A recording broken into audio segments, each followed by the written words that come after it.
Daqui para frente a gente vai estudar cada uma das áreas de conhecimento do projeto. Lembrando que a gente tem as gerências primárias, escopo, qualidade, tempo, custo. A gente tem as gerências secundárias, que é recursos humanos, riscos, comunicações, aquisições, e a gerência de integração. São 9 áreas que a gente vai trabalhar. As 3 primeiras, escopo, tempo e custo, são as que a gente vai gastar mais tempo, porque são as ferramentas que a gente tem uso mais prático. As outras são uma visão um pouquinho mais teórica, eu vou deixar uma aula para cada. Então, só para mostrar a arquitetura que a gente vai usar a partir de hoje nas aulas. Então, eu coloquei como avaliar as áreas de conhecimento, como entender o funcionamento das áreas de conhecimento do projeto. A gente sempre vai usar a lógica, pessoal, de entradas, ferramentas técnicas e saídas. Se vocês notarem, eu tenho entradas, ferramentas técnicas e no final saídas. 2 coisas. Uma, vocês vão enjoar de escrever entradas, ferramentas técnicas e saídas, porque toda aula a gente vai usar a mesma estrutura, vai ter algumas entradas, algumas ferramentas ou técnicas e as saídas que vão resultar disso. Segunda coisa, eu quero que vocês se divirtam comigo, porque vai chegar gente que às vezes não pegou essa aula, não prestou muita atenção na outra aula, vai olhar para o professor, mas você já não passou essas entradas, ferramentas técnicas e saídas? Não, pessoal, a estrutura é sempre a mesma. O que muda é o que está dentro das entradas, das ferramentas técnicas e das saídas. Então convido vocês a dar risada comigo. E aí, a gente vai começar pela gerência de escopo. Então, só para explicar o que é essa entrada, as ferramentas técnicas e saídas. Na verdade, o PMBOK, pessoal, quando ele descreve o processo de elaboração de um projeto, ele usa uma mesma lógica que vocês aprenderam lá para trás, no começo da faculdade, que era, lembra de entrada, processamento e saída, ou input e output, lembra isso? É a mesma coisa aqui. A gente vai ter algumas informações que serão usadas como entradas. Para que a gente processe essas informações, a gente vai usar ferramentas e ou técnicas. Então, em algumas aulas eu vou apresentar ferramentas para vocês. Em outras aulas eu vou apresentar mais técnicas. Por exemplo, hoje é uma aula que a gente vai falar de técnicas, não necessariamente de ferramentas. Mas as aulas mais legais são as que a gente desenvolve ferramentas. Que a gente vai montar o EAP, montar um cronograma, montar um orçamento. São as ferramentas que a gente usa na gestão de projetos. E por último, se a gente trabalhar essas ferramentas técnicas com aquelas entradas, a gente vai produzir algumas saídas. Lembrando, pessoal, que as saídas de um processo se tornam entradas de um outro processo. Por exemplo, na aula de hoje uma saída chama Project Charter. Na aula que vem, Project Charter vai ser uma entrada. Então vai sempre existir essa sequência, uma saída se tornando entrada de um ou mais processos. Pode ser que lá na aula de gerência de riscos, eu volte e fale, ó, entrada, Project Charter, que a gente liberou aqui na gerência de escopo. Então o que acontece? São 9 áreas, as 9 áreas de conhecimento elas andam em conjunto, mas a gente, na hora de ensinar, tem que passar uma por uma. Então vão ter coisas que vão ser amarradas, mas aí ao longo da disciplina, ao longo dos exemplos, eu trago para vocês. Então essa vai ser a arquitetura que a gente vai utilizar para entender as áreas de conhecimento do projeto. E vamos começar hoje pela gerência de escopo. Pessoal, eu falei rapidamente, brevemente, sobre cada uma das áreas de conhecimento para vocês e lancei essa gerência de escopo. Vocês lembram o que é o escopo de um projeto? É o foco. O escopo do projeto é a definição do que o projeto vai fazer ou vai entregar, talvez para usar uma expressão mais técnica, e ao mesmo tempo é a definição do que o projeto não vai entregar. Então, um exemplo até que eu usei no dia da aula é que escopo vem de scope, que é um sufixo de telescope, que é o telescópio. Né? Quando você olha alguma coisa do telescópio, o objeto qual você está mirando, você enxerga ele muito bem, detalhes e perfeitamente. Agora, todo o resto que está fora do seu ângulo de visão, fora do teu foco de visão, você não enxerga nada. E é exatamente isso que é o escopo do projeto. É você conseguir tornar muito claro tudo o que você vai fazer, e também já aproveitando para deixar claro aquilo que você não vai fazer. Tá? Então é importante pegar muito isso. Quem trabalha, o pessoal da área de direito, etc., tem que elaborar contrato muitas vezes. O escopo de um projeto seria o objeto de um contrato. Toda vez que você começa um contrato, pode pegar qualquer contrato. O primeiro parágrafo que você tem, o primeiro bloco é do objeto. E ali ele escreve, esse é o contrato da compra de um terreno assim, assim, assado. Ou esse é o contrato da prestação de serviço de uma consultoria assim, assim, assado. Então é ali que você define o que você tem que fazer e o que você não tem que fazer. E o escopo de um projeto é normalmente onde você tem problemas de qualidade do projeto. Por quê? Porque ocorrem falhas de comunicação E os stakeholders te passam o que eles querem, pensando que você está entendendo o que eles querem A. Você escuta tudo que eles falaram, pensando como se fosse B, que você tivesse entendido. Chega no final, o stakeholder está esperando A, você entrega B, e aí começa o projeto. Então é muito importante que a gente gaste tempo, e lembrando que projetos é igual ao planejamento, é muito importante que a gente gaste tempo no planejamento para definir o escopo. Você não vê que a gerência de escopo ela tem 5 etapas. Tem a iniciação, depois definição, depois planejamento, depois tem controle. Então a gente tem 5 etapas distintas só para cuidar disso, pessoal. O que o projeto vai fazer? Então, em gerência de processo, normalmente se passaria por cima, né? Vamos fazer, toca para fazer. Em projetos a gente se planeja muito mais. Então, vamos começar com essa primeira etapa. Ela é também a primeira etapa de gestão de qualquer projeto que você for fazer. Esse é o primeiro passo que você tem que tomar. E eu vou tentar dar sempre essa sequência. Então, na iniciação, eu terei como entradas, ou seja, informações iniciais para que eu possa executar essa etapa. Uma descrição do produto. O que é esse produto aqui, pessoal? Se meu projeto é a abertura de uma loja de esfirras, qual que é o meu produto? A loja de esfirras. Esfirra é o produto que a loja vai vender. Mas o meu projeto, inauguração, abertura da loja de esfirras, o meu projeto vai entregar um produto que é uma loja inteira funcionando, com funcionário, com equipamento, com mão de obra, com estoque inicial. Tá? Então, essa descrição do produto que ele chama aqui, é isso, você detalhar o produto que o projeto vai entregar. Melhor forma de você definir o escopo do projeto é descrever o produto. É dizer o que o stakeholder vai receber lá no final. E a hora que você começa a discutir, colocar isso no papel, você começa a notar que o stakeholder não sabia exatamente o que ele queria. Eu, quando estou atendendo um cliente para desenvolver um site, eu lido com esse problema do dia a dia. Por quê? Porque o cliente chega lá e fala, eu quero fazer um site. Só que a palavra site, na hora que ele fala, significa a visão que ele tem de site, da experiência dele, do site que ele visita, vai saber. E eu tenho a minha visão. Então eu preciso, ao longo da conversa inicial, tentar detalhar. Tá, mas também no seu site você queria que o visitante fizesse o quê? Eu queria que ele comprasse o produto. O site para ele é uma loja online, para você entender. E nesse site você quer que ele organize essas informações como? Será que a gente pode fazer um menu sobre a empresa, um formulário de isso? Não esquece de colocar na galeria de fotos. Então, ao longo do que eu vou descrevendo, é como se a cortina fosse abrindo, fosse ficando mais claro o que eu tenho que entregar para o cara. Então, a primeira etapa, e a entrada para essa etapa de iniciação, é a descrição do produto. Para que a gente monte a descrição do produto, que é o que vocês vão fazer hoje também, a gente precisa ter 2 noções nessa sequência também. Primeiro, necessidades dos stakeholders. Ou seja, pessoal, todo projeto vai entregar um produto que vai atender a uma necessidade das partes envolvidas. Essa é a lógica de um projeto. Então, a primeira coisa que você tem que fazer é identificar quais são as necessidades. O que os stakeholders estão esperando do projeto que você vai fazer. Tá? Essa é a primeira etapa. Uma vez que você tem identificado quais são as necessidades, aí se torna mais claro, então, qual é o objetivo a ser atingido. Ou seja, o que você vai ter que fazer para atender aquelas necessidades.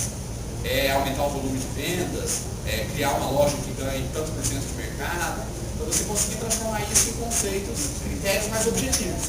Necessidades do stakeholder é subjetivo, é conversa, é entender o que ele quer. Objetivo já é algo bem mais concreto. Tá? Então fazer essa migração. Depois, planejamento estratégico. Pessoal, cerca de 90% dos projetos acontecem dentro do ambiente de empresas. São as empresas que começaram, são as empresas que hoje investem no desenvolvimento de projetos. Então a maior parte dos projetos acontece lá dentro. E quando você vai fazer um projeto dentro de uma empresa, esse projeto ele não pode ir contra o que a empresa faz. Então eu tenho uma empresa que trabalha com venda de determinado produto. Se eu for fazer um projeto ali dentro, esse projeto tem que caminhar na mesma linha do que as outras coisas que eu faço dentro da empresa. Ou seja, o projeto tem que conversar com o planejamento estratégico da empresa. Se eu estou lá dentro da empresa procurando o tempo todo reduzir custos, eu não posso fazer um projeto para aumentar os custos. Eu posso fazer um projeto que vai pesar nos investimentos, que vai tornar o meu produto mais caro. Então é muito importante, como entrada nessa etapa, que o gerente de projeto, ou quem está elaborando o projeto, conheça o planejamento estratégico da empresa.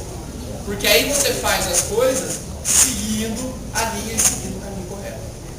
Tá? Então o planejamento estratégico, que não é que você tem que elaborar um planejamento estratégico, é só para você se atentar a qual é o planejamento estratégico que a empresa tem. Quais são as diretrizes que a empresa tem. Terceira entrada, pessoal, critérios de seleção do projeto. Estava dando aula nesse final de semana na pós-graduação falando sobre como escolher entre um projeto e outro. Né? E aí surgiu a pergunta, mas por que escolher? Você não faz todos. Então, pessoal, as empresas elas não têm capital ilimitado. As empresas têm uma determinada quantidade de recursos, normalmente muito pouco, que elas podem gastar em projetos. E aí elas vão ter que sempre selecionar quais são os projetos que ela vai conseguir conduzir. Ideias, coisas para melhorar, tem várias, mas não dá para fazer tudo. Você não tem equipe, você não tem dinheiro para fazer tudo. Então você tem uma escassez de recursos, tanto humanos quanto financeiros. Por isso as empresas escolhem entre projetos. E é nessa etapa extremamente introdutória, inicial do projeto, a gente nem detalha nada, que você já define, obviamente junto aos stakeholders, quais são os critérios que vão ser utilizados para avaliar o seu projeto. Ou seja, quais são os indicadores de qualidade do seu projeto para que ele seja escolhido ou não. Então, por exemplo, um dos critérios mais utilizados é o ROI. Já ouviu falar do ROI? Retorno sobre o investimento. Um critério de administração financeira. Eu vou gastar 10 mil e vou ter de lucro 20 mil. Retorno sobre o investimento é de 100%. Vou ganhar 100% em cima do capital que eu investi. Então esse é o momento onde você já vai definir alguns critérios. Você não precisa definir um número. Eu quero um ROI de 35%. Não. Você só precisa definir quais serão os critérios. Por quê? Porque o ROI serve para quase todos os projetos. Quase todos os projetos você vai investir alguma coisa esperando um retorno no final. Agora tem vários projetos onde o seu retorno não necessariamente é financeiro. Então se fala muito hoje, uma medida, por exemplo, de ações de publicidade. É você mensurar a quantidade de ligações recebidas. Você faz um investimento numa mídia, você coloca uma propaganda na TV, por exemplo, com um número de telefone. E aí você registra quantas ligações você recebeu depois daquela propaganda. Isso é uma maneira de você avaliar o resultado de uma campanha. Só que na TV também, hoje em dia, campanha de outdoor, pessoal. A campanha de outdoor tem um resultado de retorno de ligação baixíssimo. Quando a agência de publicidade vai ofertar, vamos fazer uma campanha de outdoor, a expectativa de retorno em telefonema, até de acesso a site, é baixíssima. Mas por quê? Porque o retorno do outdoor não é esse. O retorno do outdoor é um negócio chamado branding, que é o quê? É a tua marca estar presente. Não necessariamente você vai fazer outdoor para vender alguma coisa, para apresentar algum produto. Você faz outdoor para consolidar a tua marca. Então tem alguns retornos que você avalia que não necessariamente são retornos financeiros. Então esses critérios de seleção do projeto são isso. Quais são os critérios que você quer que sejam usados para avaliar a qualidade do teu projeto? E por último, pessoal, extremamente importante, informações históricas. Vocês vão ver que a gente vai usar esse termo, informações históricas, ele vai ser a entrada de quase todas as etapas do projeto. Por quê, gente? Porque projetos têm gerência de comunicações. A agência de comunicações é responsável por armazenar e distribuir as informações do projeto. Então, toda vez que você for fazer um novo projeto, obviamente, se você já fez um projeto no passado parecido com aquele, ou até de certa forma semelhante, fica muito mais fácil de fazer um projeto atual. E a cultura de gestão de projetos, até sempre uso como exemplo lá a consultora da cliente, é você armazenar essas informações a cada projeto que você faz. Por quê? Porque no futuro você pode recorrer a essas informações. Então, por exemplo, quando a gente vai fazendo o cronograma, vai ter uma atividade, uma etapa lá, estimar a duração das atividades. Imagina se a cliente, toda vez que for fazer um prédio, você vai fazer todas as estimativas de novo. Não precisa, ela já tem mais de 15, 20, 30, 40 prédios que ela construiu. Ela já sabe quanto tempo demora para cuidar da fossa do elevador, quanto tempo demora o fosso, né, do elevador. Já sabe quanto tempo demora para fazer a base do prédio. Então, são todas as informações que você já tem no passado e que você aproveita nesse projeto atual. Isso é muito comum, isso agiliza muito as coisas também.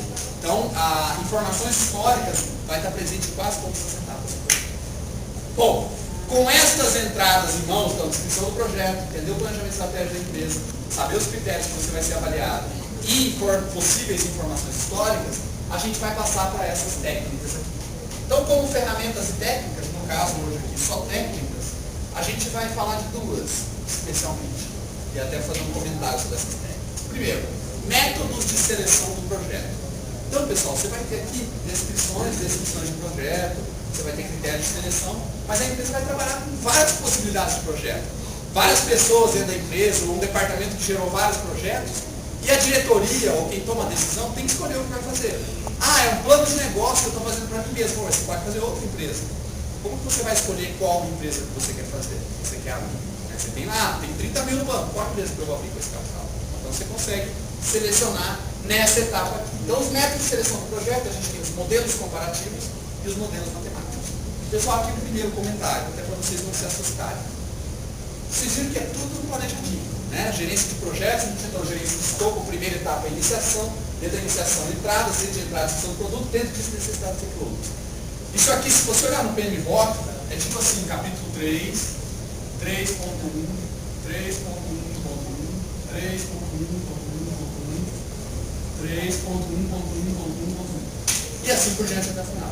Então é uma metodologia extremamente sistemática, é chata pra caramba, então eu vou aliviar um pouquinho com as setinhas para vocês de vez em quando não dá. E aqui, pessoal, ele usa também muitos termos como se fosse uma coisa assim, extremamente científica, uma técnica consolidada, etc. Super difícil. Não é nada disso. É só porque ele tem que dar um nome, e é uma metodologia, então ele dá um nome ajeitadinho, né? Então, por exemplo, modelos comparativos. Pessoal, modelos comparativos nada mais é, você já deve ter visto isso, para a escolha de produto, por exemplo, é quando você faz uma tabela, aí você coloca aqui, critério, critério, critério, critério, critério, critério. Produto A, produto B, produto C. E aí você preenche o que cada um tem, o que não tem, tal, o que está faltando. E aí no final você fala, beleza, então o produto C é o mais complicado. Já viu isso aqui? Sei lá, você pode escolher plano de celular, você vai em cada uma das operadoras, pega o que cada uma vai te oferecer, o valor que cada uma vai pagar, e usa essa tabelinha para escolher o que você quer. Ah, vai comprar uma televisão, tem uma de plasma, tem uma HD, tem uma de LCD, não sei o que lá. Vai colocar o preço, vai colocar as características, vai dizer, olha, entre essa e essa que eu quero. Então isso que ele chamou de modelos comparativos, que parece que é uma coisa super difícil, é só montar uma tabela desse forma. Tá? Critérios que você vai avaliar numa coluna, e aí cada um dos produtos ao lado. Isso faz com que você consiga. Então a mesma coisa a gente vai fazer para o projeto. Você tem lá cada projeto com seus vários critérios. Preenche os critérios dos projetos aqui, projeto A, projeto B, projeto C. Ah, então o projeto B vai ser o projeto que você vai fazer. Tem muita empresa que toma muita decisão assim, e é uma ferramenta muito simples de fazer e também muito efetiva para você escolher qual é o melhor projeto para a empresa. Porque você colocou ele em conceitos objetivos. Critério, critério, critério, critério. Qual é o que você precisa? Tá? Então, isso que ele chama de modelos comparativos é só montar uma tabela desse formato. Depois tem os modelos matemáticos. Os modelos matemáticos, obviamente, vão usar um pouquinho mais da matemática, vão usar funções para fazer escolha de projetos. Então, a empresa já pode ter uma fórmula que ela utiliza, às vezes essa fórmula é também só uma planilha do Excel que ela utiliza, onde ela insere os dados do projeto e a fórmula calcula e dá uma pontuação para aquele projeto. E aí você escolhe, dentre as pontuações que você deu, qual é o projeto mais alto. Isso aqui eu usei muito na Financial, quando a gente fez um formulário de sugestões dos funcionários. Os funcionários tinham um espaço onde poderiam dar sugestões. Mas não eram sugestões só assim, e se a gente fizesse isso? Era escrever um projetinho. Então os funcionários que tinham ideias do que podia ser feito na empresa, escreviam um projetinho e a gente tinha lá uma planilha pronta. Nessa planilha a gente ia pegando o que o cara escreveu e jogando ali. E a planilha automaticamente dava um ponto, uma pontuação para cada coisa. No final, tinha 3, 4 ideias, eu via que tinha a pontuação mais alta. É isso que determinava o que eu ia fazer. Então, um critério simples, também fácil de fazer, mas que ele dá um nome como se fosse uma coisa extremamente complexa. Obviamente, pessoal, pode se tornar complexo também. Você pode botar uma equação que divide várias coisas, quantidade, sei lá, no governo, quantidade de empregos que serão criados, dividido pelo percentual de crescimento da população. Você pode criar uma coisa bem viajada. Mas, via de regra, é algo mais fácil que isso. Né? Sistema de pontuação e ranqueamento. Imagina que você tenha dois funcionários, vou usar o exemplo das sugestões e depois a gente vai falar um projeto. Imagina que você tem 2 funcionários, cada um tem uma ideia sobre como que eles deveriam fazer o departamento comercial. A empresa está ruim de vendas e tal, e aí você chama 2 funcionários e fala, eu queria ideias de vocês para a gente melhorar o departamento comercial. Então, basicamente como se fosse, eu queria 2 projetos de vocês. Aí cada um dos funcionários vai lá e escreve, eu acho que a gente devia fazer uma iniciativa de fazer divulgação na mídia. Porque a gente ia gastar determinado valor e isso ia trazer um retorno em ligações para a gente. O outro funcionário falava, não, eu acho que a gente tem que contratar mais pessoas. Porque com mais pessoas, a gente vai conseguir fazer mais vendas. Então, 2 ideias diferentes. E vamos dizer que a empresa não tem dinheiro para fazer as 2. Então, o que ela faz? Ela joga numa planilha e pega a primeira ideia, contratar mais funcionários. Ó, vai custar 10 mil reais por mês a mais, a empresa vai ter que ter esses custos no CARC. Para cada uma dessas mudanças que esse projeto vai trazer, ela dá uma nota. Por exemplo, se aumentar muito o custo no dia a dia, o custo mensal da empresa, a nota mais baixa. Se aumentar pouco, uma nota mais alta. Ao mesmo tempo, a outra ideia tem um investimento grande para fazer, então é uma nota baixa. Ah, mas o retorno é legal, é uma nota alta. Então você vai dando, você usa tipo uma ponderação, uma média ponderada, para dar notas para cada um dos critérios. No final, você vai ter lá, vamos dizer que a ideia de contratar mais funcionário tem 75 pontos, e a ideia de fazer divulgação tem 80 pontos. Então é usar uma função matemática, embora não precise ser uma coisa complicada. Tá? Sistema de pontuação. Beleza, galera? Tá? Então, na verdade, isso aqui é para que a gente escolha entre projetos. Quais são os projetos que a gente vai fazer. E por último, pessoal, tem outro item que vai aparecer bastante para vocês aí, que é a avaliação especializada. Pessoal, esse é o mais engraçado. O tempo todo vocês vão ver que ao longo da gestão dos projetos, ele vai sempre puxar em ferramentas e técnicas avaliação especializada. A avaliação especializada é o nome educado para opinião. Por quê? Porque eu estou falando aqui de modelos, fazer uma comparação em tabela, fazer um sistema de pontuação. Mas boa parte das vezes na empresa, a escolha é o que o chefe acha que é o certo. Né? O chefe vai chegar e falar assim, não, nós vamos fazer divulgação, Ah, mas a gente fez uma planilha comparativa, não, mas eu não quero contratar mais gente, vamos fazer divulgação. Não, mas a gente, não, vamos fazer isso. Então o que acontece? Várias vezes dentro da empresa, não tem nada desses métodos de seleção. É o empresário, ou é o dono, ou é o diretor que vai selecionar o que vai ser feito. Isso, a metodologia de gestão de projetos chamou de avaliação especializada. Então esse nome vai aparecer nas mais variadas vezes. Quase nunca essa avaliação é extremamente especializada. Porque se fosse especializada mesmo, você estava no modelo, estava feito aqui. Então, mas ela aparece por quê? Porque tem várias decisões de projeto que são feitas em cima da opinião de uma pessoa. Né? O que ela acha que deve ser feito é aquilo que vai fazer. Tá legal? Então o PMBOK é uma metodologia bem rígida, porque ele tenta arcar por tudo. Mas às vezes eles usam nomes que são só ilustrativos. E por último, pessoal, então com essas informações de entradas, fazendo essas técnicas de seleção, a gente vai gerar essas saídas aqui. Primeira saída, pessoal, é um Project Charter. Eu falei para vocês que vem quando eu vou usar a expressão em inglês. Mas por quê? Porque se vocês forem no Google escrever mapa do projeto, vocês não acham nada. Porque a expressão que é usada pela área de gestão do projeto é Project Charter. O que é esse Project Charter, pessoal? Um charter é uma espécie de caminho a ser seguido.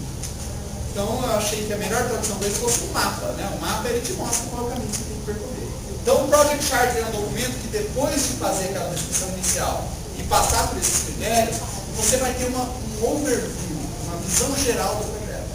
Então o Project Charter é como se fosse a primeira folha de um plano de negócio. Primeira folha do plano de negócio, o que você faz? Você pega tudo que você escreveu nas próximas 50 páginas e resume. Dá uma visão geral. Tá bom, o projeto é isso aqui, vai custar mais ou menos isso, vai funcionar mais ou menos assim. Em poucas palavras, de uma forma que você possa avaliar rapidamente. Então, a saída desse processo seletivo é montar um Project Charter, uma versão mais detalhada daquele projeto. É também, outra saída, designar o gerente de projeto. Então, de cara, pessoal, já dizer quem vai ser o gerente daquele projeto. E essa informação é extremamente importante, porque como a gente viu na terça passada, o gerente de projeto é o cara que fica aqui. É o cara que é responsável por esse projeto. Muitas vezes é o cara que vai levantar todas essas informações. Então, o gerente de projeto tem que ser designado de cara no projeto. E por último, restrições e premissas do projeto. Preciso explicar? Lembra? Restrições de tempo, custo e qualidade. E as premissas, que são os pressupostos que você parte do projeto. Então essas seriam as saídas da etapa de início. Beleza, galera?